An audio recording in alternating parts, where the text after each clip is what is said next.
Hello, Farlanders. My name is Kurt, and welcome back to Farlands or Bust. This is episode 769, nice, of the series.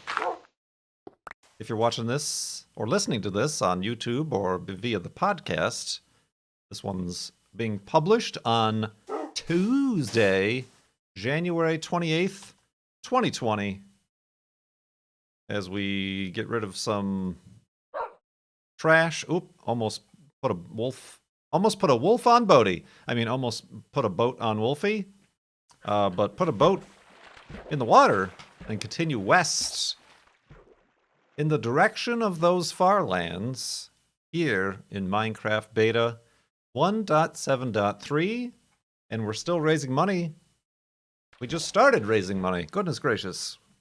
For PAWS, the Progressive Animal Welfare Society here in Seattle. We're up to $552 raised for PAWS. Thank you everybody who donates and who continues donating and who continues when you donate. A little comment or question. Give me things to talk about during these episodes, because, boy howdy. If you want more episodes, I'm going to need more topics, because this is very difficult to come up with things to say for 45 minutes per episode or something. As you can tell, I'm sort of stalling right now because I don't have that very many questions or grand topics fill the time. So yeah, we're continuing on here. What was I gonna... Oh, dang. I did have a topic to say something about, but now I've forgotten. Oh, yeah, that was weird. I had a weird dream about the Farlands.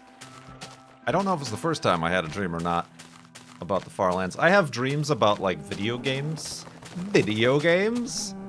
From time to time. But it's not necessarily like I'm playing the video game. I mean, it is like I'm playing the video game, and I conceptually understand that it's a video game, but I'm in it. Like, personally, as a person, but sometimes in, like, the third-person view. But I'm definitely in a world. And in a world. And I remember last night being in a world, a Minecraft world, that was at the Farlands. And I was like, I'm like, I shouldn't be here. This is cheating or something like that. But it was like a server. So there were a bunch of people and a bunch of giant buildings and castles being built on and around the Farlands and in the Farlands. And I don't know why I was there. And I don't know... my dreams also don't make any sort of logical sense. Like, from a plot perspective. They're just little vignettes that I just go from one to the next. So it might be like a real life situation one point, and then like suddenly it melds into Minecraft. And then it melds into, you know, something entirely different that carries none of the same characters or plot from the previous scene. But for whatever reason, my brain doesn't question it. So, yeah, I just thought that was weird. I'm pretty sure that has been a question in the past, like, do you dream about Minecraft or the Farlands or video games in general? It depends, I think, on how much I'm playing a game, or how, I suppose, invested I am. I remember when I got my first PlayStation 2, playing Grand Theft Auto 3, playing that very much a lot. So I do remember distinctly having Grand Theft Auto dreams where it would even start where I was playing Grand Theft Auto, but then the dream would kind of do the whole mind meld into the television, and then I would be in the Grand Theft Auto world, sort of thing like that. Yeah, I'm pretty sure this is one of the first ones where it was like, yes, this is the Farlands. I've had, like, Minecraft-ish dreams before. But definitely the Farlands. This was the first time that I at least remember them being a feature. Yeah, I don't know. This is just weird old dream times. happening, I suppose. Word old dream times indeed. I've been trying, and I think I'm going to stop trying, one of these phone sleep monitors. What are they called? Sleep monitors. Yeah, sleep apps. Sleep apneas. No,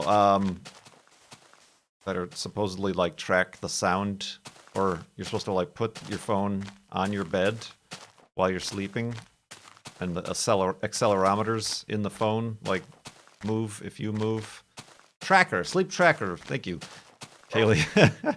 I'm good with the words. And I don't know. It doesn't seem it's not very specific information it's giving me. I don't know what I expected to learn, but like it supposedly tells you when you're deep REM sleeping versus light sleeping versus awake, and it just prints out a weird bar graph or whatever. But yeah, I don't know. The one that I am trying, this Android sleep like a robot, sleep like Android, something like that. It's whatever one of those are called. This one does have the alarm that forces you to do a QR code or a bar code. So that was actually working and getting me to wake up, because I told it I wanted to have to scan my the barcode off of my deodorant.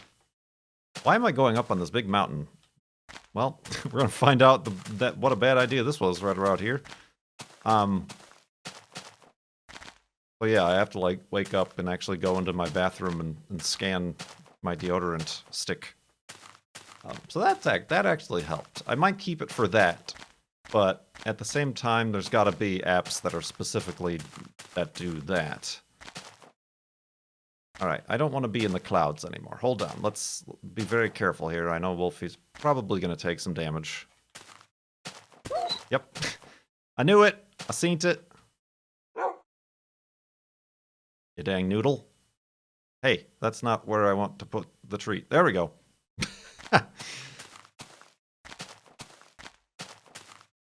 So yeah, what was I saying? Oh, yeah, the sleep app stuff. I suppose it's probably more accurate if you're wearing one of those wristband watch doohickeys, but I don't want to do that. I even think that I'm like losing sleep because I know subconsciously that my phone is in my bed, and then I'm like, oh, I'm like conscious of don't move too much, don't roll over in this direction, you'll kick your phone off your bed, or you know, crush it with your knee or whatever, or your big old head, something. So yeah, I don't know. I think I'll opt out of those. But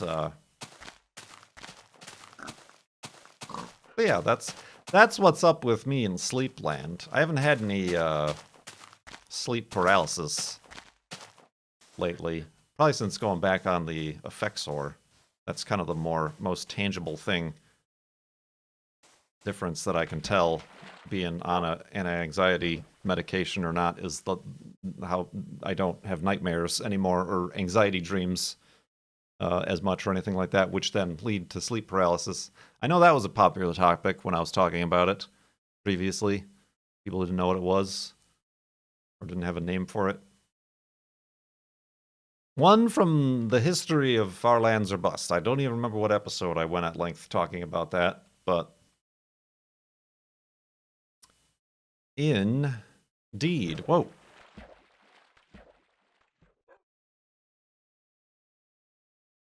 Making up some time. Just making distance. We're making distance towards the Far Lands here. Hey, I have no idea how close or far I am. I don't press F3 on my own. I don't know how close I am to the next floating point. Rollover point. It's at like 4 million something. And we're at like over 38 of 3 million. Last time we pressed F3 was 3,800,000 at the beginning of the season. So I'd imagine we're, at least from the beginning of the season, we're about 400,000 blocks out. Which is more than the entirety of the first season, although the first season was very short, because the first F3 was 292,202.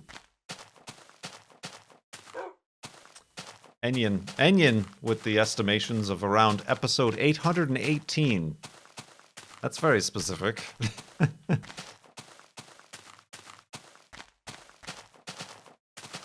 Got the math on lock.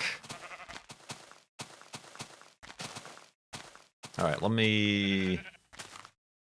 This is a very dense forest. There we go.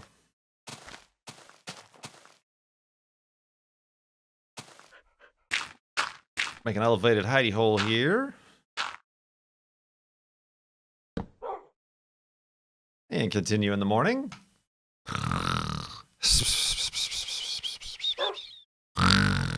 And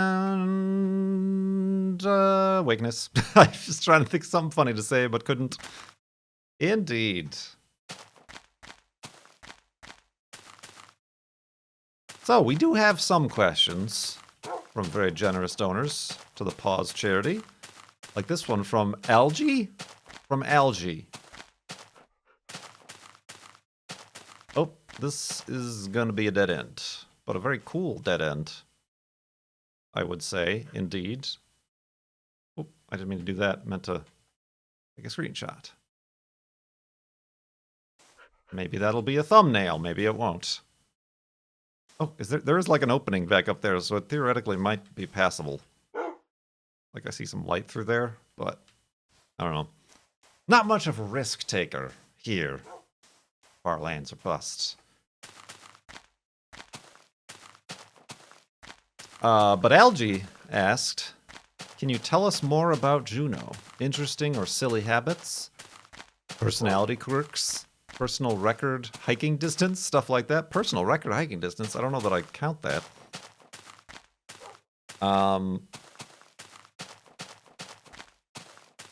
Well, for those, I debuted Juno on a stream, right?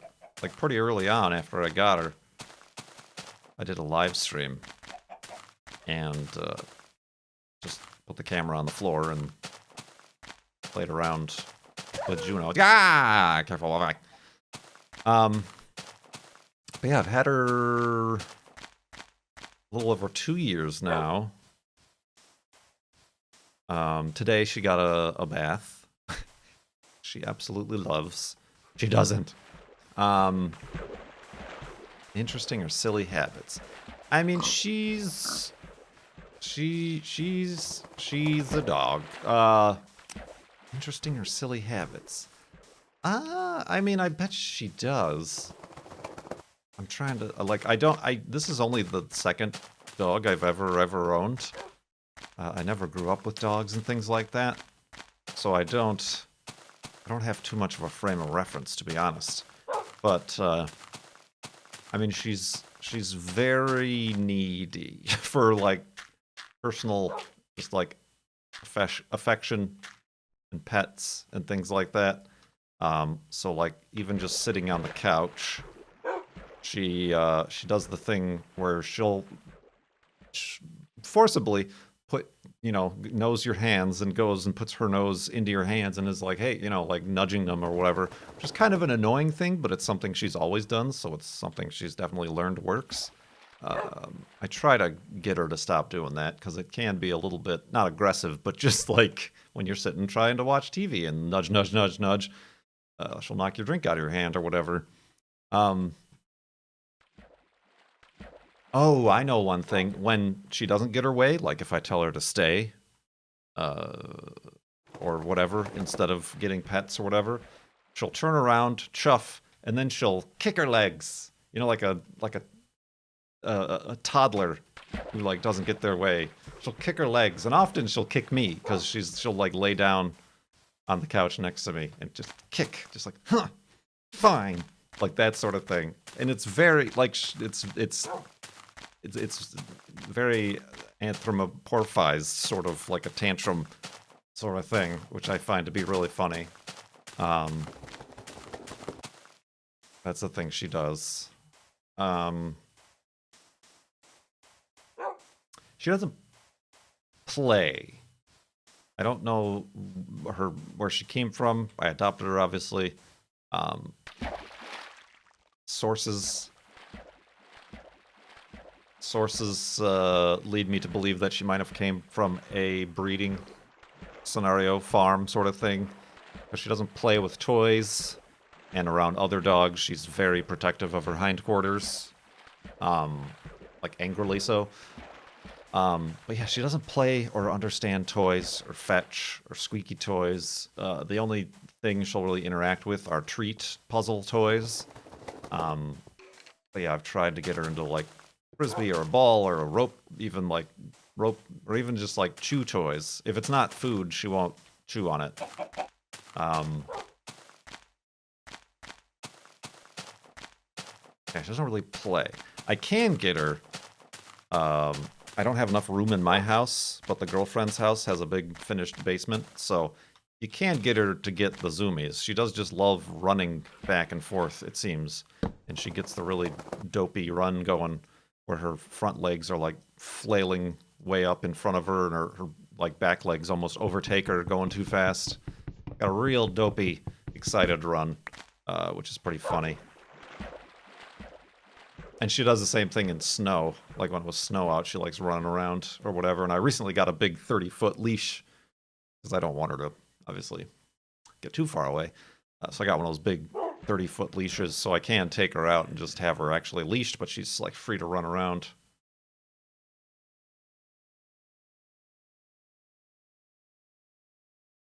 She doesn't bark. She doesn't bark either. Not a barker. Not a Bob Barker.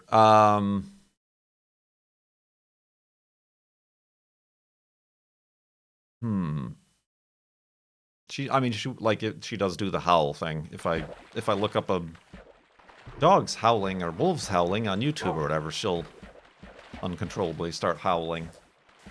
It's probably the most noise she makes. When I used to take her to dog parks before I decided it was probably not a good idea, she wasn't getting any better with dogs. Like when the other dogs admittedly and obviously started like avoiding her because she was kind of a jerk. Not really a jerk, but just defensive.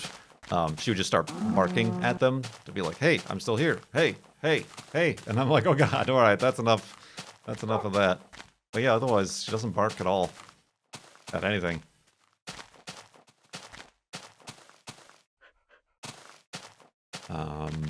Personality, hiking distance. I think the longest hike we took was up. It wasn't Rattlesnake.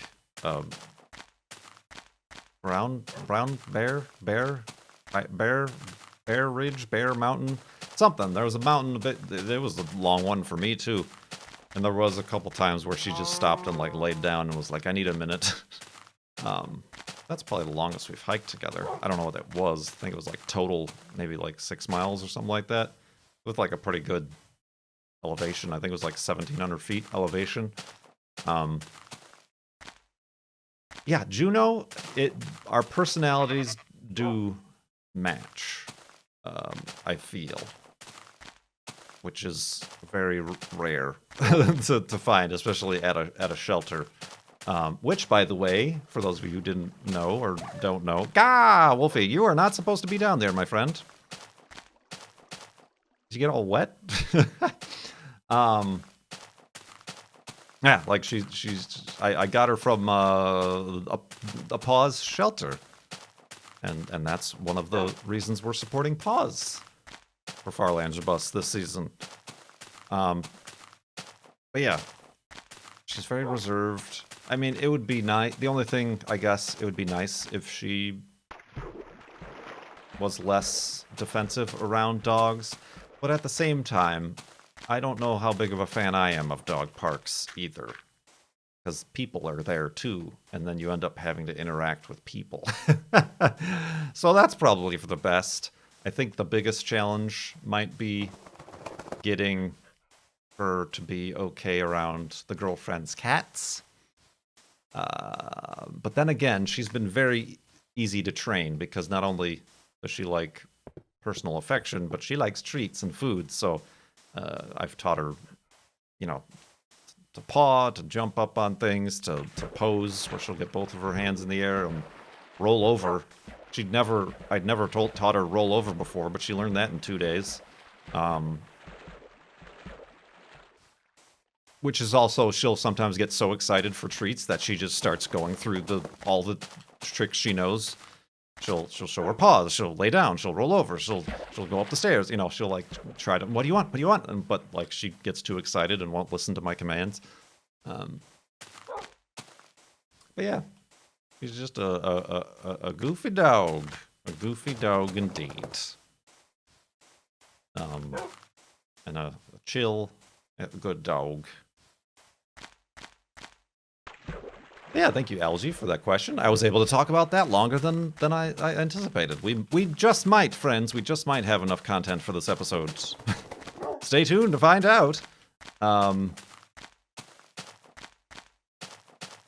Yeah.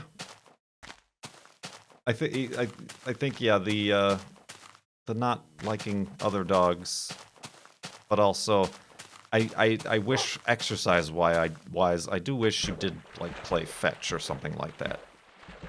That's, like, an easy way to exercise a dog.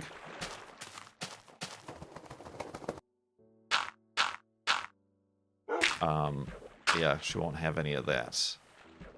But she was getting a little bit overweight, so I've, like, cut back and put her on, like, the low-calorie food. That is not a bed! That is not a bed. That is not the first time I've done that, either. That's a bed. Alright, let's go to sleep in a bed and continue in the morning.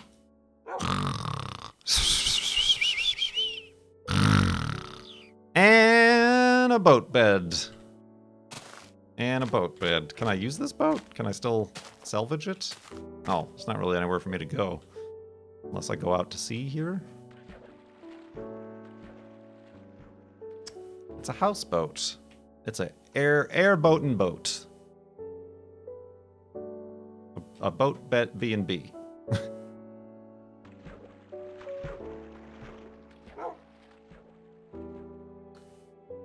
Indeed. Cactus Puppy had a donation to Paws as well. Cactus Puppy says that they are a computer science major and data science minor who is graduating in a year. If you could ask us tech wizards who engineer these algorithms anything, what would you ask? Woo! I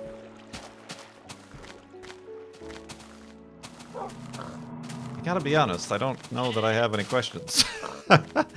It's kind of like I was in, like, the deepest I got into programming was web design. HTML, CSS. I only dabbled in, you know, copying and pasting JavaScript for whatever I needed. And, like, maybe dealing with some PHP editing at the most of pre-existing code, but never writing my own code.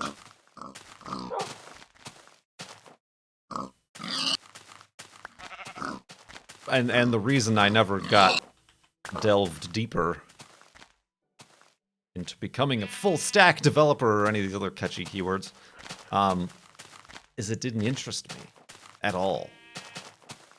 Like, if I was to work in video games, then I definitely would work on the art side and not the programming side. Just, like, because it is another language, and learning other languages just doesn't appeal to me so much. And it frustrates me and confuses me, much like math class did, you know.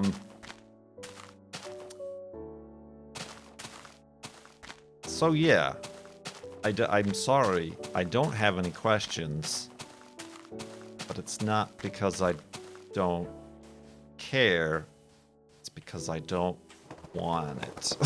It's because I don't want any information.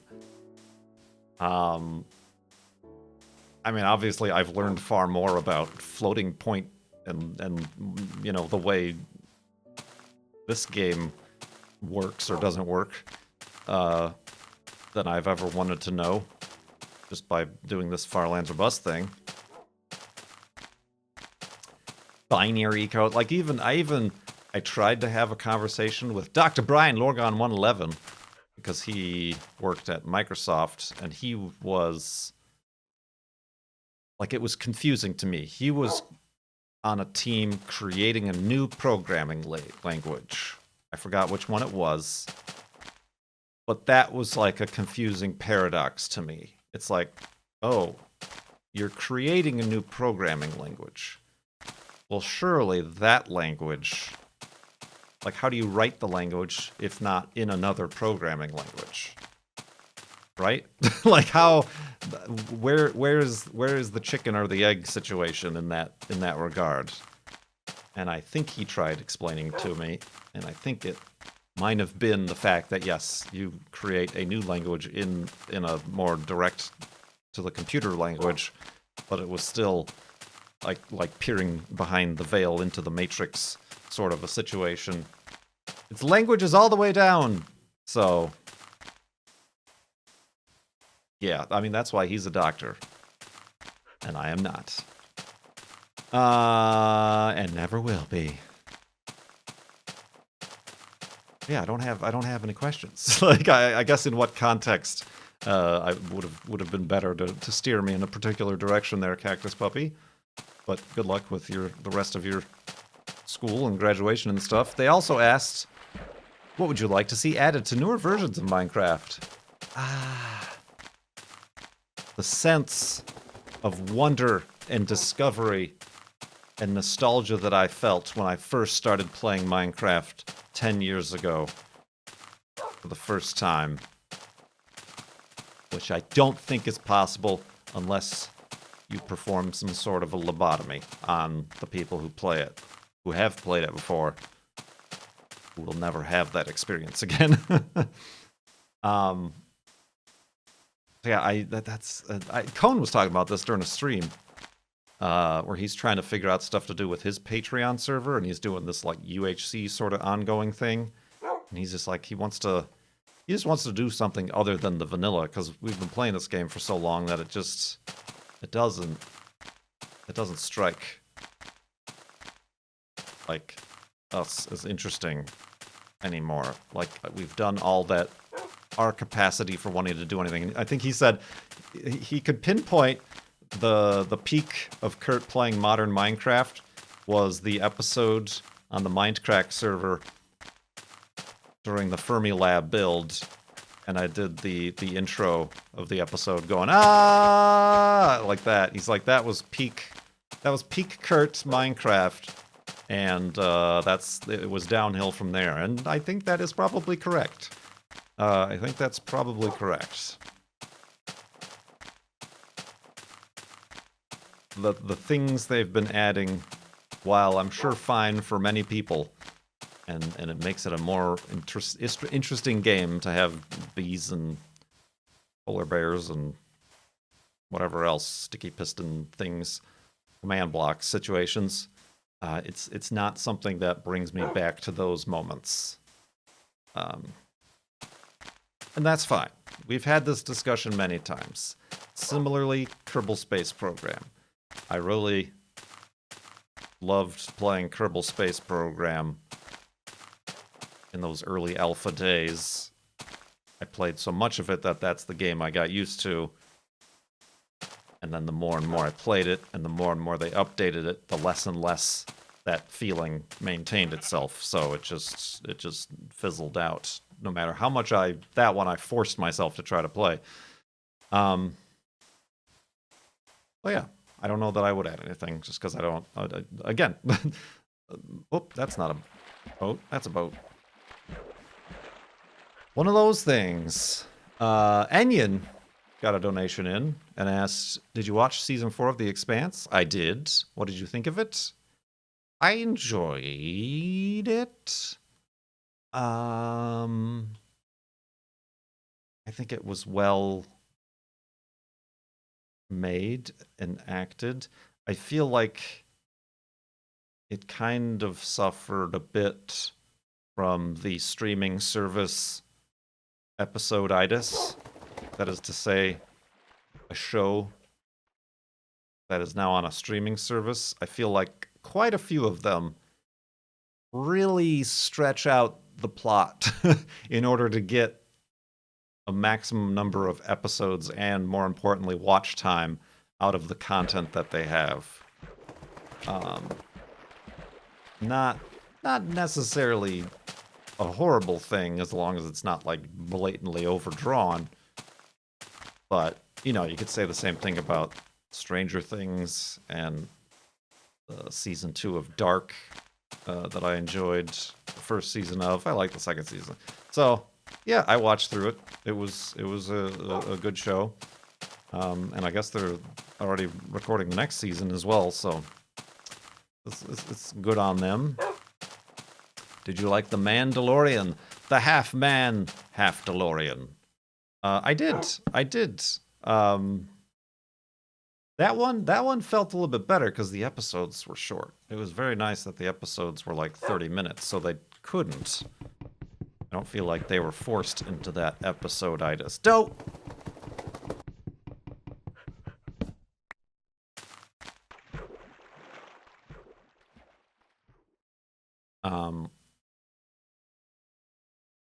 But yeah, I enjoyed it. I enjoyed it very much. I got my free Disney Plus week out of it. And didn't pay a cent. Yeah, no, I like The Mandalorian. Yeah, that'll be something whenever the next one comes out, I'll be interested in watching. And then the girlfriend can sign up for her free week, and we'll use that after it's been fully released.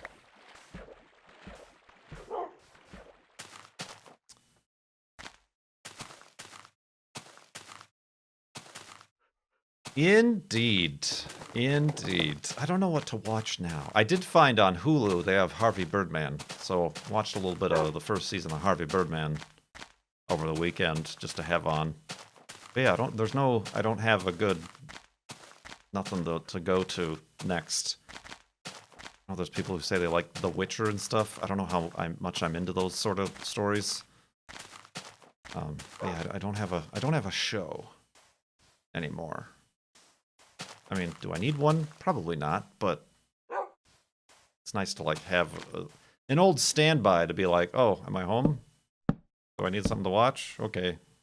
Bloop, bloop, bloop. This, instead of mindlessly browsing for 3 hours. Ooh, free coal.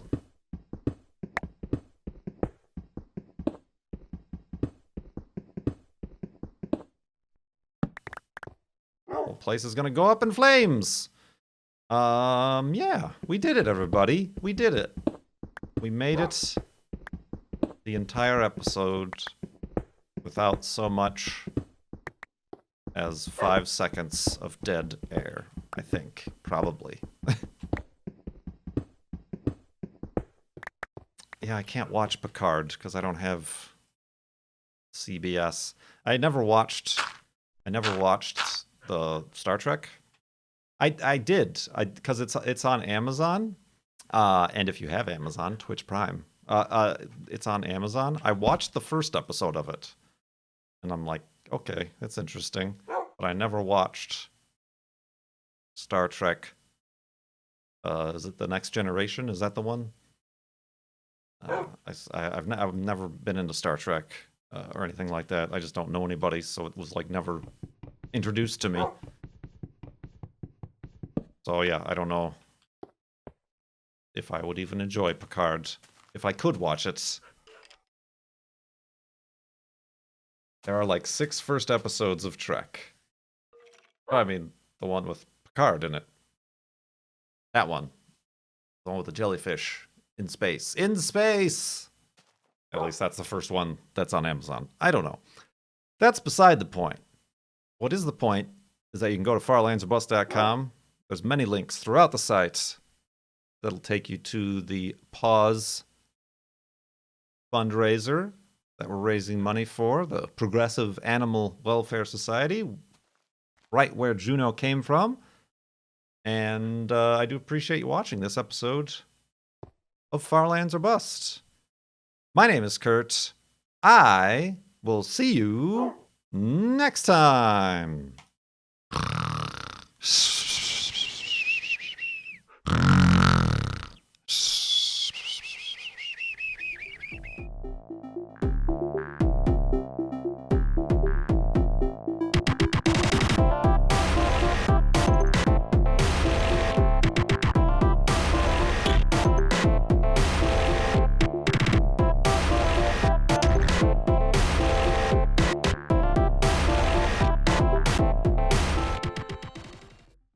That is not a bed.